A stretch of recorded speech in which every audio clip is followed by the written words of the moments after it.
Thank you for joining us on this edition of Your City in 5. I'm Ricky Saillas. Development ventures are in the works that will preserve open space while spurring economic growth. The City Council voted to approve the creation of 2 tax increment reinvestment zones, also known as TIRZ.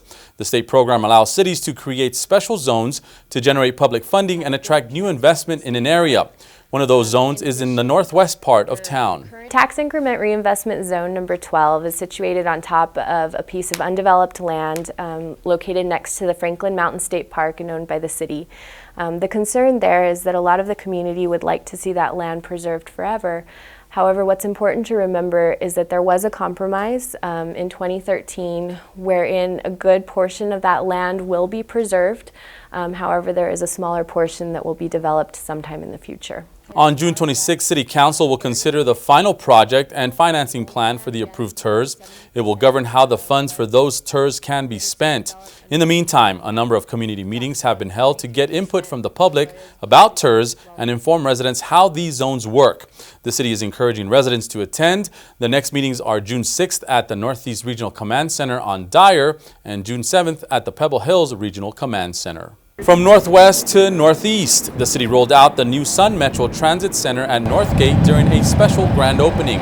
It's named after World War II veteran and former councilman Arvis E. Jones, Sr. The facility is located at the old North Park Mall site. It's part of a 30-acre project to turn the area into apartments and businesses. A lot of coordination with the federal government. It's a federal government grant, $50 million. We have a partner. We actually have a private partner, that's Hunt Companies, that is going to develop this 30-acre site. We took care of 6 acres of it. We have a transit center, and then we have 24 more acres that Hunt Companies will develop. So it's going to be one little community in 30 acres. The transit center is an elaborate bus stop of sorts. It has air-conditioned indoor seating, a snack bar, Wi-Fi, and a meeting room.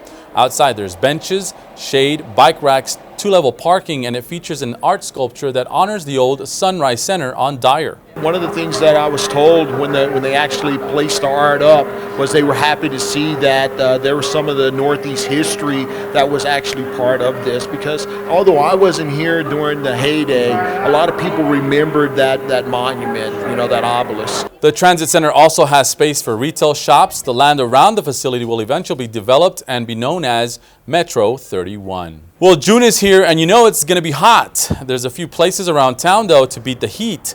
All recreation centers, public libraries, museums, and city buildings are open for anyone who wants to cool off. City spray parks and pools are another option. The fire department reminds everyone to drink plenty of water and stay out of the sun as much as possible. If you or someone you know needs a fan, call 211 to get one free of charge. And don't forget about your pets. Leave them plenty of water and shade if they're outdoors, but if possible, bring them inside. And never ever leave your pet inside a car. If you love live music, the City of El Paso has you covered. A couple of city departments are hosting a number of free outdoor concerts this summer. Parks and Recreation kicks off its summer concert series on June 1st. Performances will take place every weekend through June and July at various parks across town. All concerts start at 7, and if you need more more music, then head out to the Music Under the Stars. The popular outdoor concert series begins June 3rd at the Chamizal and runs through July. The free event features local bands every Sunday evening. Concerts in June will be at the Chamizal, while concerts in July will be at Cohen Stadium with a special 4th of July venue that will feature fireworks. For more info on Music Under the Stars and the Park's Summer Concert Series, including performing bands, visit epvacation.com. Speaking of outdoor music, another great turnout at the annual Neon Desert Music Festival. Here's a look at this year's event that drew more than 30,000 people.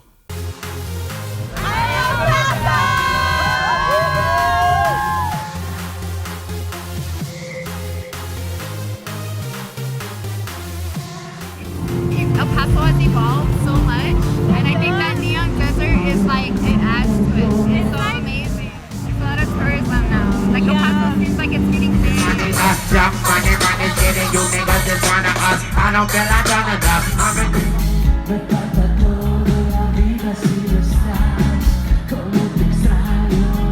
I've been traveling to festivals, raves like this. I've been to Vegas and Phoenix the past few weeks.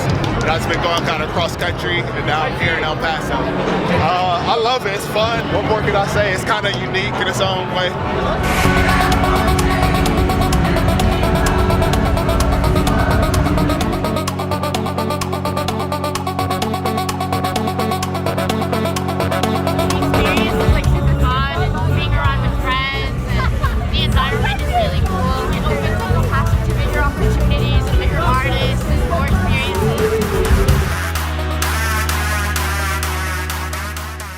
What a great festival. Looks like everyone had a good time. Now, Neon Desert is one of the premier events held every year in downtown.